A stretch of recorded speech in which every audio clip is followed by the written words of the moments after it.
Эгерде ниет болсо, бул маселени 10 күндө 2 жумада чечип койсо болот эле. Анын жолун айтып да бергенбиз. Бир эле жолу бар. Мен эсиңиздерге салгым келет, мына жерде көп 5-чакырылыштын депутаттары отурат. 13-жылы баягы атыш болгондо Көкташтын жанында Өзбекстан тарап биз бүт жабык турган границалары. Бизден контрабанданы ушундай жапкан элек убагында. Тажиктердин компетенттүү генерал келген сүйлөшүүгө. Каалаган условияларды аткарайлы, только ачып бергиле. Ошондо бизде мындай тарыхтагы болуп көрбөгөндөй шанс болгондо бүт маселени чечип алганга. Тилекке каршы баягы биздин баягы эле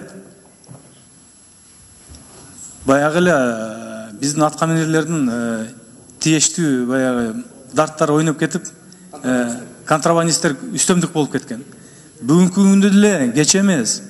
10 күнгө бууп койгулачы ушу контрабанданы. 10 күнгө чөгөлөп келет өздөрү. Кандай кылайлы деп. 300 фурага чейин күндө кирет. Эми буну жаш бардыгы эле көрүп, билип, бардыгыбыз билебиз, бардыгыбыз. Эмне үчүн эркибиз жетпейт?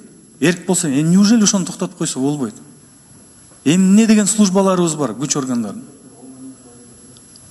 Ушу контрабандисттерге ушу илеген өкмөттүн күчү жетпейби? Мейли, түбөлүккө жок кылбасаңар да, бир 2 жумага эмне үчүн токтото албайсыңар дейм да? Неге күчүңөр жетпейт ушуга? Өздөрү келет болчу. Суранып, келгиле эми, бүтүрөлү деп. Башка алардан ала турган лазейка жок, Өзбекстандан кирбейт. Туура айтылды бул жерде. Бизден 100% көз каранды. Не только ГСМ, а карачка, кола, бүт продукты питания, строй материалын бардыгы бизден кетип атпайбы Баткен аркылуу. Ошон үчүн жолдорубуз талкаланып атат. Минтранс кызыктар болуш керек эле, курган жолдору талкаланып атканына. Алар деле унчукпайт, алар деле маселе койбойт.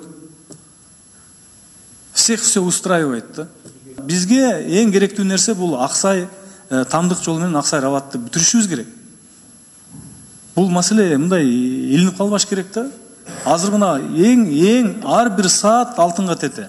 Биз ушу жолду бүтүрөлү. Ушу жол бүткөндөн кийин бардыгын жыйыштырып, мына мен толук сизди колдойм. Бишкекке, Ошко, Жалал Абадка бербесеңер эч нерсе болбойт. Туруп турат. Өмүр токтоп калбайт андан.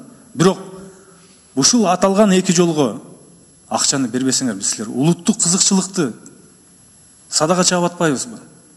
Баарын жыйыштыргыла да бүтүргүлө ушул жолду.